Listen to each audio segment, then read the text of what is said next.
ഇന്ന് നമുക്കൊരു മുട്ടക്കറി തയ്യാറാക്കാം. അടിപൊളി ടേസ്റ്റിലെ ഒരു മുട്ടക്കറി. ബെറോട്ട, അപ്പം, ദോശ എന്നിവയുടെ ഒക്കെ കൂടെ കഴിക്കാൻ നല്ല ടേസ്റ്റി ആയിട്ടുള്ള മുട്ടക്കറി. അപ്പോൾ വീഡിയോയ്ക്ക് ഒരു ലൈക്ക് തരാൻ മറക്കല്ലേ. മുട്ടക്കറി തയ്യാറാക്കാൻ നമുക്ക് ആദ്യം ഒരു ഉരുളി അടുപ്പിൽ വെച്ച് തീ കൊടുക്കാം.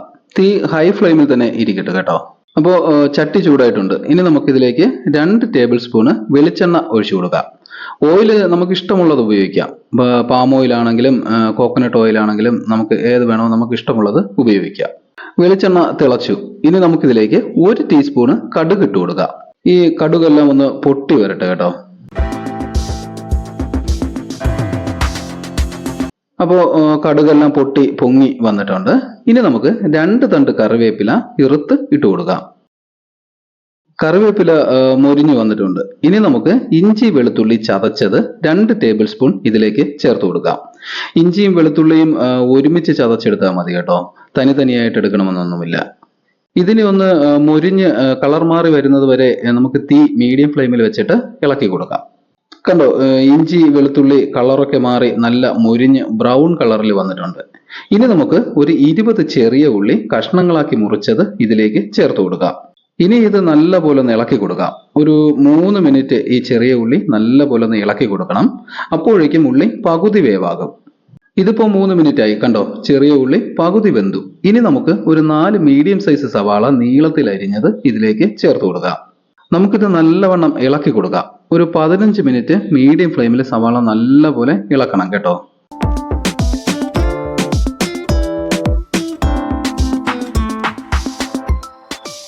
ഇതിലേക്ക് നമുക്കൊരു 2 ടീസ്പൂൺ ഉപ്പ് കൂടി ചേർത്ത് കൊടുക്കാം. ഉപ്പ് കൂടി ചേർക്കുമ്പോൾ സവാള പെട്ടെന്ന് വെന്ത് കിട്ടും.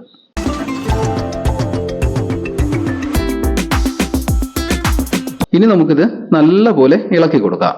കണ്ടോ, നമ്മുടെ സവാള നല്ല വെന്ത് കളറൊക്കെ മാറി വരാൻ തുടങ്ങി. ഇനി നമുക്കിതിലേക്ക് ഒരു 3 മീഡിയം സൈസ് തക്കാളി കഷ്ണങ്ങളായി അരിഞ്ഞത് ചേർത്ത് കൊടുക്കാം. ഈ തക്കാളിയും കൂടി ഈ സവാളയോടൊപ്പം നല്ല പോലെ വെന്ത് കിട്ടണം. അതിനായിട്ട് നല്ല പോലെ ഇളക്കി കൊടുക്കാം. ഇനി നമുക്കിതിലേക്ക് പച്ചമുളക് ചേർത്ത് കൊടുക്കാം. ഞാൻ 8 മുളക് എടുത്തായിരുന്നു. അതിൽ 3 മുളക് ചെറുതായി അരിഞ്ഞ് ഇപ്പോൾ ചേർക്കുന്നു. ബാക്കി നമുക്ക് പിന്നെ ചേർക്കാം. ഇനി നല്ല പോലെ ഒന്ന് ഇളക്കി കൊടുക്കാം. ഇതിപ്പോ 15 മിനിറ്റ് ആയി. സവാളയും തക്കാളിയും എല്ലാം നല്ല പോലെ വെന്ത് ഉടഞ്ഞു വന്നിട്ടുണ്ട്. ഇനി നമുക്കിതിൽ പകുതി കോരി തണുക്കാൻ വേണ്ടി മാറ്റി വെക്കാം. നമുക്കിത് അരച്ചെടുക്കാനുള്ളതാണ് കേട്ടോ. അപ്പോൾ പകുതി കോരി മാറ്റിയതിനു ശേഷമുള്ള പകുതിയിൽ നമുക്ക് പൊടികൾ ചേർത്ത് കൊടുക്കാം. ആദ്യം നമുക്ക് 1 ടേബിൾ സ്പൂൺ മുളക് പൊടി ചേർക്കാം. ഈ പൊടികൾ ചേർക്കുന്ന സമയത്ത് തീ ലോ ഫ്ലെയിമിലേക്ക് മാറ്റണം കേട്ടോ. ഇനി നമുക്ക് 1.5 ടേബിൾ സ്പൂൺ മല്ലിപ്പൊടി ചേർത്ത് കൊടുക്കാം. ഇനി 1/4 ടീസ്പൂണ് മഞ്ഞൾപ്പൊടി ചേർക്കാം. ഈ പൊടികളെല്ലാം ഇനി നമുക്ക് നല്ല പോലെ ഇളക്കി കൊടുക്കാം. തീ ലോ ഫ്ലെയിമിൽ തന്നെ ഇരുന്നാൽ മതി കേട്ടോ. ഒരു 3 മിനിറ്റ് നല്ല പോലെ ഇളക്കി ഈ പൊടികളിലെ പച്ചമണമൊക്കെ മാറ്റിയെടുക്കാം. അപ്പോൾ ഇത് 3 മിനിറ്റോളം ആയിട്ടുണ്ട്. പൊടികളിലെ പച്ചമണമൊക്കെ മാറി. ഇനി നമുക്കിതിൽ ചേർക്കേണ്ടത് വെള്ളമാണ്. ഞാനിപ്പോൾ ഇതിൽ ആദ്യം 1 കപ്പ് വെള്ളം ചേർത്ത് ഒന്ന് ഇളക്കി കൊടുക്കുന്നുണ്ട്. ഈ വെള്ളം ചേർത്ത് കഴിഞ്ഞാൽ പിന്നെ തീ ഹൈ ഫ്ലെയിമിലേക്ക് മാറ്റാം കേട്ടോ. വെള്ളം ഒന്ന് തിളപ്പിച്ച് വറ്റിച്ചെടുക്കാം. ഇതിലേക്ക് നമുക്കൊരു 2 തണ്ട് കറിവേപ്പില കൂടി ഇറുത്ത് ചേർത്ത് കൊടുക്കാം. ഇതിനോടൊപ്പം തന്നെ ബാക്കി 5 പച്ചമുളക് 2ആയി കീറി ചേർത്ത് കൊടുക്കാം. ഇനി ഇതൊന്ന് ഇളക്കി കൊടുക്കാം. കണ്ടോ, നമ്മൾ ഒഴിച്ച 1 കപ്പ് വെള്ളം തിളച്ച് വറ്റി കുറുകി വന്നിട്ടുണ്ട്. ഇനി നമുക്കിതിലേക്ക് ഒരു 1/4 കപ്പ് വെള്ളം കൂടി ഒഴിച്ച് തിളപ്പിച്ച് വറ്റിച്ചെടുക്കാം. നല്ലവണ്ണം ഇളക്കി കൊടുക്കാം. ഒരു 3 മിനിറ്റ് കൊണ്ട് ഈ വെള്ളമൊക്കെ വറ്റി ഗ്രേവി കുറുകി വരും. അങ്ങനെ ഇതിലെ വെള്ളമെല്ലാം കുറുകി വന്നിട്ടുണ്ട്. ഇനി നമുക്ക് നേരത്തെ മാറ്റി വെച്ച സവാള മിക്സിയിൽ അരച്ചത് ചേർത്ത് കൊടുക്കാം. ഇനി നമുക്കിതൊന്ന് ഇളക്കി നമ്മുടെ ഗ്രേവിയുമായി യോജിപ്പിച്ച് കൊടുക്കാം. ഇനി ഇതിലേക്ക് 1.5 ഗ്ലാസ് വെള്ളത്തിൽ നമ്മൾ അരച്ച ജാറ് കഴുകി ഒഴിച്ചു കൊടുക്കാം. ജാറിലിരിക്കുന്ന അരപ്പെല്ലാം കഴുകി ഒഴിച്ചു കൊടുക്കാം. ഇനി നമുക്കിത് നല്ലവണ്ണം ഇളക്കി ഒരു 5 മിനിറ്റ് ഹൈ ഫ്ലെയിമിൽ തിളപ്പിക്കാം. അപ്പോഴേക്കും ഇതിലെ വെള്ളമൊക്കെ വറ്റിയിട്ട് നല്ല കുറുകിയ ഗ്രേവി നമുക്ക് കിട്ടും. ഇത് നമ്മൾ ഇളക്കുന്ന സമയത്ത് ഉപ്പുണ്ടോ എന്ന് നോക്കണം കേട്ടോ. ഉപ്പ് കുറവാണെങ്കിൽ ചേർത്ത് കൊടുക്കാം. ഇതിലിപ്പോ ഉപ്പ് കറക്റ്റ് ആയതുകൊണ്ട് ഞാൻ വേറെ ചേർത്തിട്ടില്ല.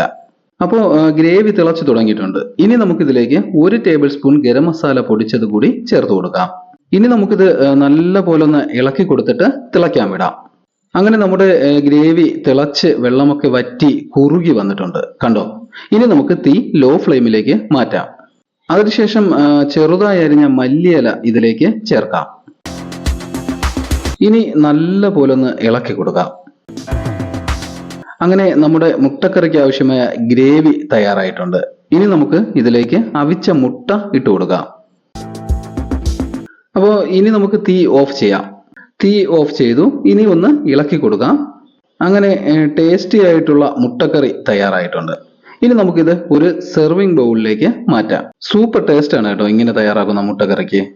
നമുക്ക് ബെറോട്ടയുടെ കൂടെയോ ദോശയുടെ കൂടെയോ അപ്പത്തിനോടൊപ്പമോ ഇനി ചോറിനോടൊപ്പം ആണെങ്കിൽ പോലും നമുക്ക് ഈ മുട്ടക്കറി ഉണ്ടെങ്കിൽ എത്ര വേണോ കഴിക്കാം കേട്ടോ നമ്മൾ.